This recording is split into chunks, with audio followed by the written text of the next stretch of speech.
How to know if you're dealing with a wall or a boundary. Well, I want to get right into it today, guys. I know I touched on it in my last video, guys, talking about walls versus boundaries. What is a wall as a structure that's rigid, it blocks your view, it keeps you from seeing things, versus a boundary, which is flexible and it moves with you and you can see through it. A lot of the times, as I've been dealing with this, I would think about, what is the best way to visually grasp this concept. And walls versus boundaries is what I came up with. It's my own thing. The walls are built over time as you grow up from childhood into your adulthood, and each brick represents a different piece of the puzzle that you've adapted to or learned to deal with based on the people that you were around growing up.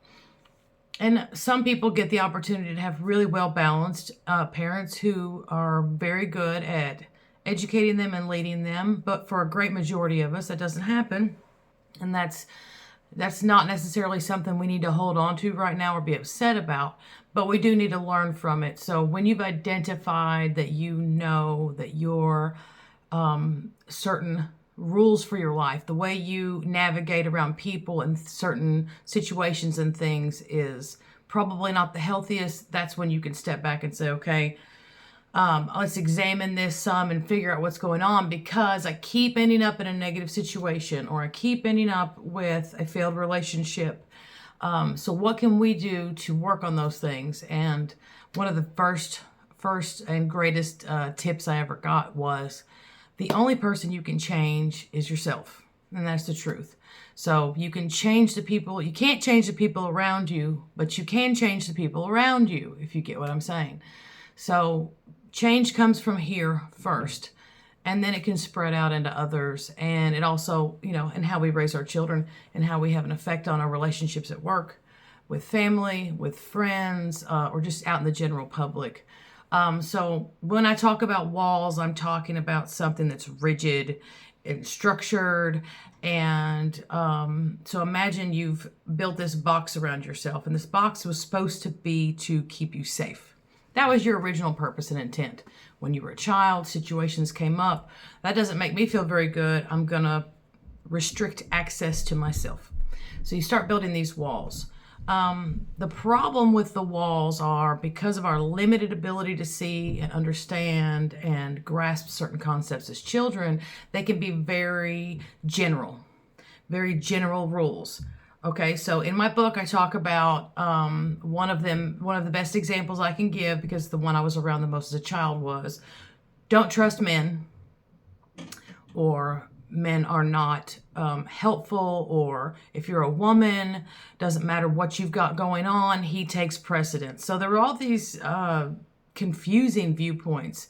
Religion even had to take a place in that, because alongside of being told you're a woman, you're going to be miserable, don't trust men, they're not supportive. There was also a rule of, but don't do anything that they don't like, or don't do anything or speak up against them because you're Christian and that's wrong.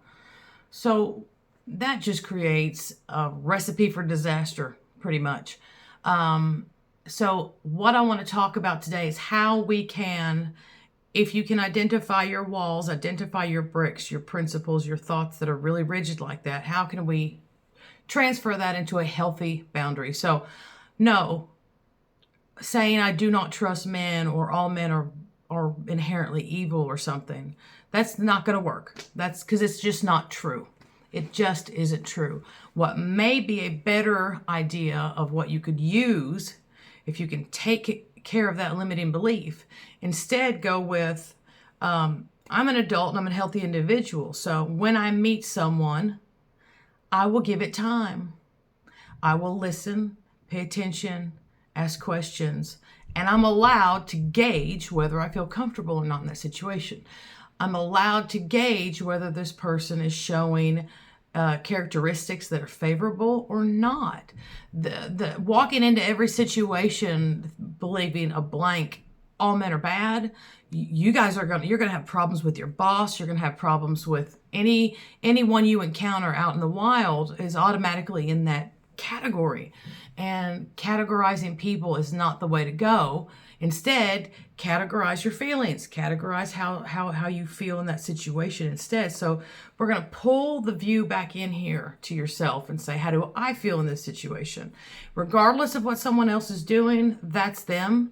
That's their business. If I feel uncomfortable, I'm free to leave. I'm free to walk away from the situation. I'm free to change how I'm interacting with this person.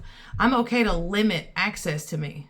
That is a boundary, and the boundary moves with you. So wherever you are, you've got this boundary up, and the boundaries are always coming from you, and they're for you. You don't force them on people, because then they're not boundaries, they're rules. And when we get into rules, we get back into the rigidity of the walls situation, if you see what I'm saying. So as we process our beliefs and some of our rigid definitions of things, I think we can start to say, okay, how can I make this belief, which has kept me feeling okay and safe for a long time, but now it's not really serving me very well. How can I translate this into a boundary instead, which is flexible and movable and adaptable depending on the situation and the person and the context? So if you guys know or can think of a wall that you're has always been a part of your life, put it down in the comments, and let's talk about how we can switch that around and make it into a healthy boundary instead of a rigid wall, because you can't see the world through the walls and you can't carry them with you very well. It's going to make you exhausted and tired. It's going to make it hard for you to have interactions and relationships with others. So let's take these walls down, just tear them down. If you want to take them brick by brick, take them down, and let's put up healthy boundaries instead. Boundaries that are flexible and movable and can go with us wherever we are and within different situations. I think you're going to find that when you can enact this principle into your life, you're going to find you have a lot of freedom and a lot more sense of safety and security and knowing who you are, because the foundation of how you interact is built on yourself and what you believe and how you trust yourself to then interact with the world around you. I hope this helps you all out. I encourage you to go to manifestheal.com. We don't just have magnetic copper bracelets and jewelry and orgone devices. We also have the book Walls versus Boundaries. It's my new ebook. It's available at manifestheal.com.